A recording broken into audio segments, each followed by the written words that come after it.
Naam, karibu tena. Tayari wameanza kuingia ukumbini wazazi wa Amara, Paula pamoja na Mario, huku akifuatiwa na bibi wa Mario ambaye ni Kajala pamoja na babu wa Mario huyu hapa Pimfaki Majani. Wameongozana kama familia kwa ajili ya kuweza kuingia rasmi ukumbini kuanza kwa tukio kubwa la kusherehekea birthday hiyo ya mtoto wa Paula huyo Amara, na marafiki wa karibu kiwemo waigizaji wa Jua Kali na wao pia wameweza kupendeza na mavazi yao ambayo wameweza kuyavaa kwa ajili ya kuweza kusherehekea siku hii kubwa ya birthday ya mtoto wa Paula, kuweza kumuunga mkono mwigizaji mwenzao Kajala katika tukio hili kubwa la mtoto wake huyo Paula kuweza kufanya birthday ya mjukuu wake huyo Amara. Na kama unavyoona hapa, kiukweli wamependeza mno, wamependeza sana. Paula pamoja na Mario wamevaa nguo yenye rangi ya kufanana ya papo na pamoja na mtoto huyo Amara, huku Kajala akiwa amembeba mjukuu wake huyo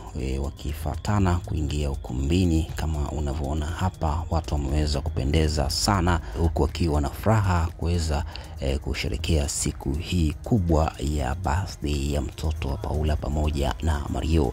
Mario pamoja na Paula kwanza kabisa wanaendana, wameridhiana, wamepewa baraka na wazazi wao wote wawili. Kajala amekubali kabisa Mario kuweza kuishi katika maisha ya Paula kuolewa na Mario.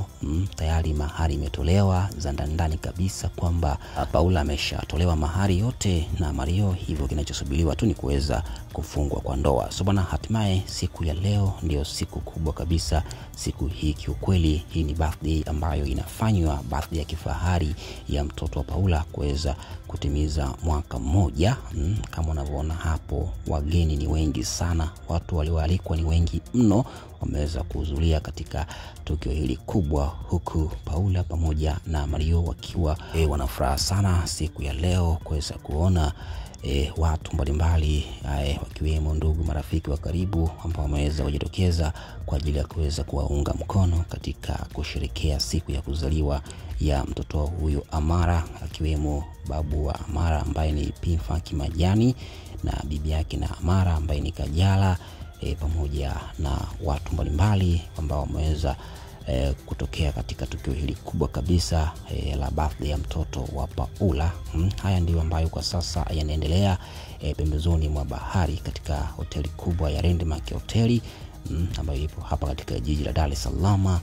Shangwe pamoja na ndelemo, watu kuweza kufurahia siku hii kubwa ya kusherehekea birthday hii ya mtoto wa Paula kuweza kutimiza mwaka mmoja tangu kuzaliwa kwake. Bwana, asante sana, tukutane tena wakati mwingine.